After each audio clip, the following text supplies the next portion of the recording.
আসসালামু আলাইকুম। সপ্তম শ্রেণীর গণিত টিউটোরিয়ালে আরিফ মেথের পক্ষ থেকে সবাইকে আবারও স্বাগতম। আজকে আমরা 12তম অধ্যায়ের বীজগাণিতিক রাশি সমীকরণের 240 পৃষ্ঠার অনুশীলনীর 5 নং প্রশ্নের সমাধান করব। 5 নং প্রশ্নে বলা আছে, একটি ত্রিভুজের উচ্চতা তার ভূমির 3 গুণ অপেক্ষায় 2 সেন্টিমিটার কম। ত্রিভুজটির ক্ষেত্রফল 20 বর্গ সেন্টিমিটার হলে ত্রিভুজটির উচ্চতা কত? তো এখানে আমাদের বলছে যে একটা ত্রিভুজের ভূমি যত হবে, এই ভূমির থেকে উচ্চতাটা 3 গুণ বেশি হবে, সাথে আরও 2 সেন্টিমিটার কমও হবে। সমাধানে আমরা লিখে নিতে পারি যে দড়ির ত্রিভুজটির ভূমি হচ্ছে আমাদের x সেন্টিমিটার এবং উচ্চতা হচ্ছে আমাদের 3x - 2। এই উচ্চতা হচ্ছে ভূমির 3 গুণ অপেক্ষায় 2 সেন্টিমিটার কম। এই জন্য 3 গুণ আমরা গুণ করব 3, সাথে 2 সেন্টিমিটার কমিয়ে দিব। তাহলে আমরা জানি ত্রিভুজের ক্ষেত্রফল হাফ ইন্টু ভূমি ইন্টু উচ্চতা। তাহলে হাফের হাফ ভূমি হচ্ছে আমাদের এখানে x, এই যে x হচ্ছে আমাদের ভূমি, আমরা ভূমি হচ্ছে আমাদের x, উচ্চতা হচ্ছে আমাদের 3x - 2 আর 3x - 2। তো এইখানে আমাদের হাফের হাফ, এই x দ্বারা আমরা 3x - 2কে গুণ করব। তাহলে x দ্বারা যদি আমরা 3xকে গুণ করি তাহলে সহগের সহগ থাকবে, চলকে গুণ হবে, যে x গুণ হয় x স্কোয়ার মাইনাস 2 দ্বারা x গুণ হয় 2x। আর এখানে এই হাফের সাথে 3x স্কোয়ার - 2x হচ্ছে গুণ অবস্থায়, আর ভগ্নাংশ গুণের ক্ষেত্রে আমরা জানি যে এটা নিচে মনে 1 থাকলে এটা হচ্ছে আমাদের উপরে। তাহলে 3x স্কোয়ার - x ভাগ হচ্ছে আমাদের 2। প্রশ্নে বলা ছিল যে ত্রিভুজটির ক্ষেত্রফল হচ্ছে 20 বর্গ সেন্টিমিটার। আর ঠিক এই কারণে আমরা এখানে প্রশ্ন মতো দিয়ে ক্ষেত্রফল কত পেয়েছিলাম যে 3x স্কোয়ার - 2x ভাগ 2, এটা সমান আমরা 20 সেন্টিমিটার লিখে দেবো, বর্গ সেন্টিমিটার। তাহলে আমাদের এখানে আর গুণ করতে পারি যে এটা নিচে হচ্ছে আমাদের মনে 1, আর মনে 1 হলে আমাদের 3x স্কোয়ার - 2x এর পরিবর্তন হবে না, এই 2 দ্বারা আমরা 20কে গুণ করে দেবো, এটা হচ্ছে নিচে, এটা হচ্ছে আমাদের উপরে, তাহলে উপরে নিচে গুণ হয়, তাহলে 20 দোকানে 40। আর 40টা আমরা এই পাশে প্লাস হওয়ার কারণে এই পাশ থেকে আমরা এই পাশে নিয়ে আসবো মাইনাস করে। তাহলে এই হচ্ছে একটি দ্বিঘাত সমীকরণ। এখানে আমরা মিডল টার্ম করলে পাই যে এখানে আমাদের প্রথম পদের সহগ হচ্ছে 3, আর আমাদের শেষে ধ্রুব হচ্ছে -40।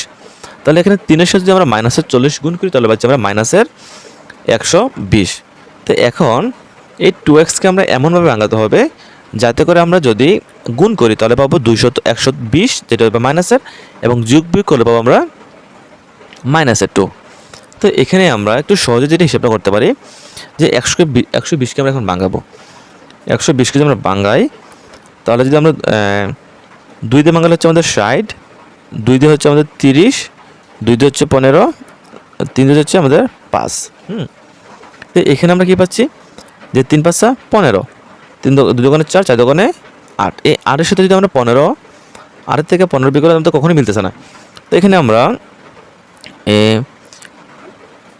5 দোকানে 10 নেব, 5 দোকানে হচ্ছে আমাদের 10, আর 3 দোকানে 6, 6 দোকানে 12। তাহলে 12 এবং 10 যদি আমরা গুণ করি তাহলে কত পাচ্ছি? 120 পাচ্ছি। তার মধ্যে যে কোনো একটা আমাদের মাইনাসের দিতে হবে, যেহেতু আমাদের 120 হচ্ছে মাইনাসের। তাহলে 12 যদি আমরা মাইনাসের দিই, যে মাইনাসের 12 যদি আমরা 10 গুণ করি তাহলে পাচ্ছি 120, যেটা মাইনাসের। আর মাইনাসের 12 থেকে প্লাসের 10 বাদ দিলে আমরা পাচ্ছি -2।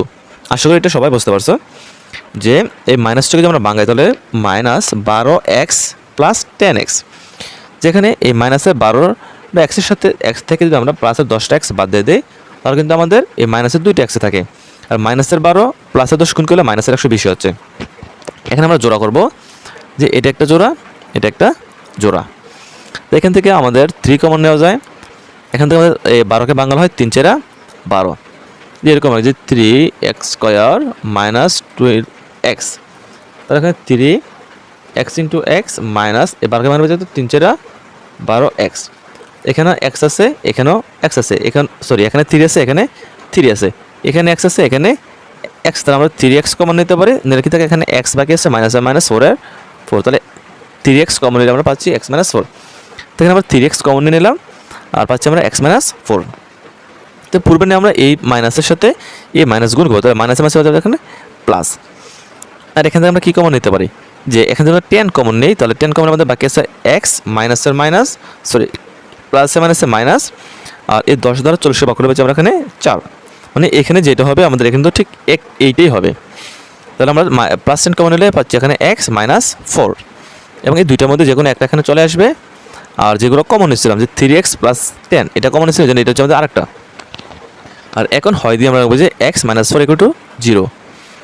তাহলে এখানে 4 হচ্ছে আমাদের মাইনাসের, এই পাশে হচ্ছে আমাদের প্লাসের, তাহলে এক্স হচ্ছে আমাদের প্লাসের 4, অথবা দেখবো 3x প্লাস 10, এখানে 10 হচ্ছে আমাদের প্লাসের, এখানে হচ্ছে মাইনাসের, আর 3 হচ্ছে এখানে গুণ, এখানে ভাগ।